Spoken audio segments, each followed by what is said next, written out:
The sampling distributions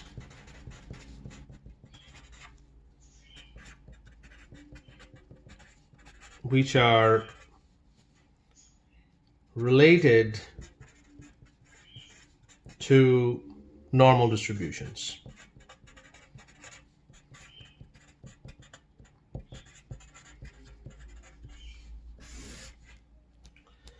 So where are we going to start? We know that individual yi's that follows IID, normal mu sigma square. Y bar, that is 1 over n sum of yi's, I equal to 1 to n. That will follow a normal mu sigma square divided by n. So z, that's a standard normal. I'm just subtracting y bar from mu y bar and dividing by sigma y bar, which is essentially what we are saying is y bar minus mu divided by sigma over square root of n, and that follows a normal 0, 1. That's a standard normal. So these are the standard substitution that we can do. Now let's talk about a theorem in 7.2. By the way, this is chapter 7. This is chapter 7 we are talking about. So theorem 7.2 said that if yi follows IID normal mu sigma square, then we can define zi, which is essentially the substitution yi minus mu over sigma that follows IID normal 0, 1. Sum of zi square, I equal to 1 to n,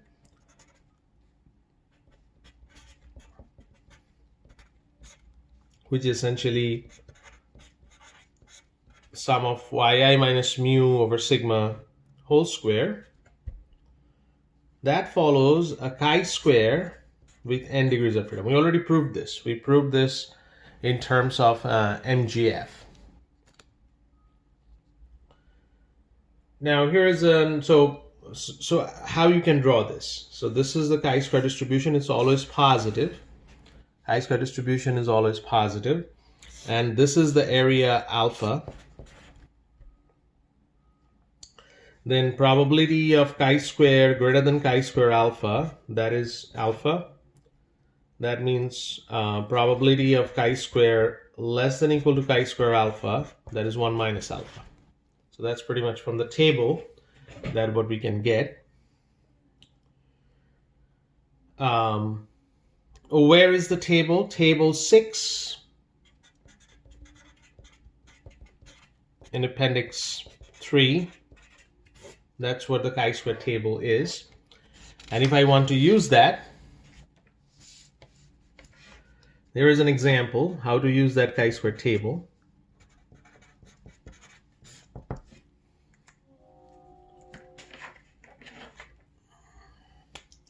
Z1 to Zn, that follows IID normal 0, 1.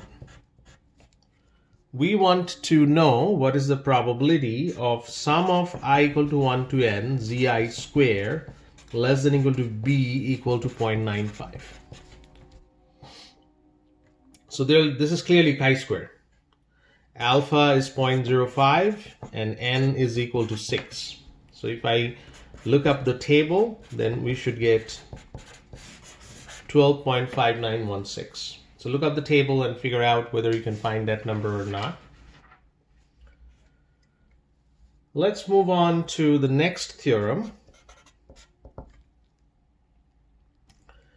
Y1 to Y2 up to Yn, that follows IID normal mu sigma square.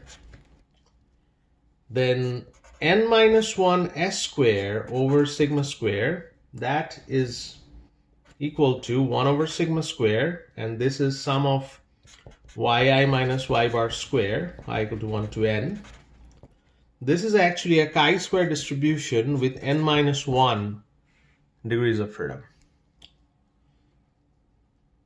So where also y bar and s square are independent. Proving this in general terms is beyond the scope of this class. This is a graduate. If it's a graduate class, I'm going to prove this for a general y1 to yn, but we can prove this for n equal to 2. Let's try that for n equal to 2. Okay, so there are two of them, y1 and y2. That follows then IID, normal mu sigma square. Y bar will be 1/2 y1 plus y2. Now let's try what s square would look like. So what would be s square? So what's the definition of s square? The definition of s square is 1 over n minus 1, sum of I equal to 1 to n, yi minus y bar square. In this case, this will be 1 over 2 minus 1 because only two of them are there. And then sum of I equal to 1 to 2, yi minus y bar square. So this is, I'm not writing anymore because 2 minus 1 is 1.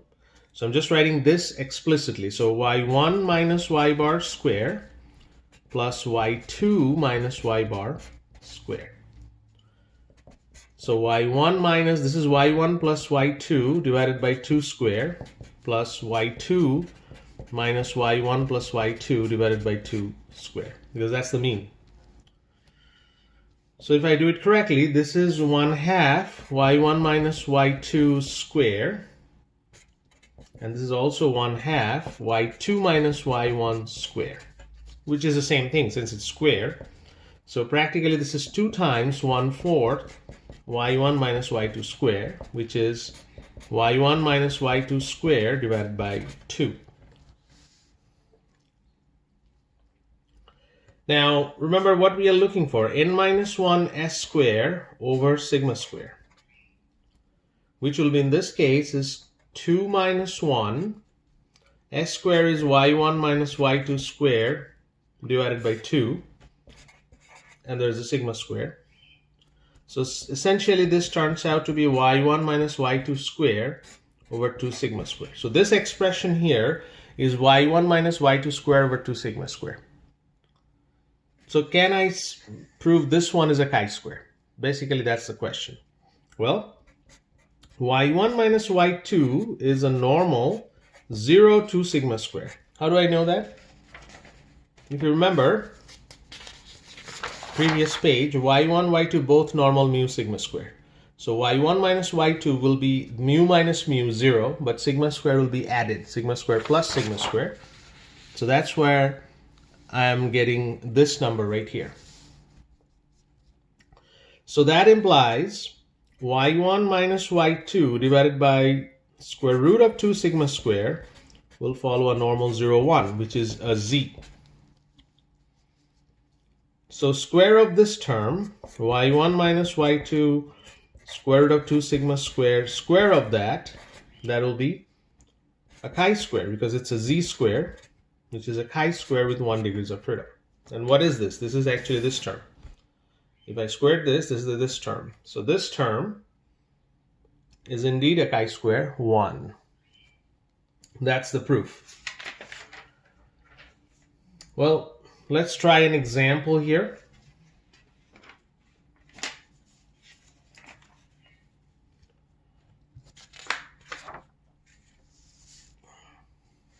So this is the example.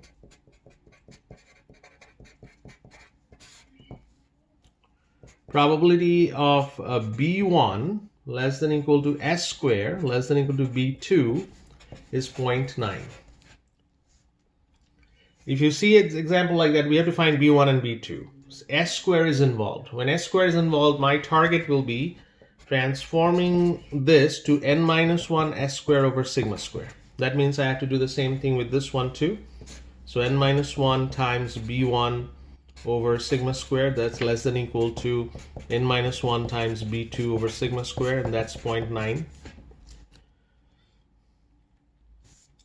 So essentially, if this is a chi-square distribution, then we are looking for 0.05 this side and 0.05 this side. That's pretty much the structure. Well, then equate that. So n minus, so this is chi-square n minus 1 then, this value. So n minus 1 b1 over sigma square, that should be chi-square n minus 1 0.95, and n minus 1 b2 sigma square, that must be chi-square n minus 1 0.05. Now if I know n and sigma square, I can solve this problem. So n is given, so this information should be given to you. N is 10 and sigma square is 1. If this information is given to you, then this is an equation where you are practically solving for. So I'm rewriting this equation as 10 minus 1 b1 divided by 1 equal to chi-square 10 minus 1 0.95. Then you can have this number from the table. Table is at the back of your book. So this value is 3.325. So I'm solving for b1. So b1 should be 3.325 divided by 9, which is 0.369. And similarly, if I solve for b2, that will be this value right here, that will be 16.919. So b2 will be 16.919 divided by 9, which is 1.88. So that's the way you solve for b1 and b2. So this is a chi-square related problem. There are two more distributions I need to do, T and F, and then I'm going to assign the rest of the homework, which will be added to the homework too.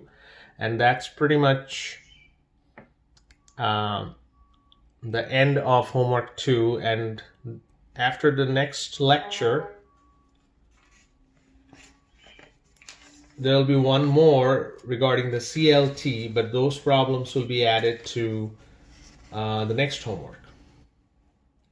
Actually, there are CLT have 2 more problems, so that can be added to homework 2. Okay, so the next lecture will be on T and F. So I'm going to finish this lecture here, but you are expecting one more lecture on T and F.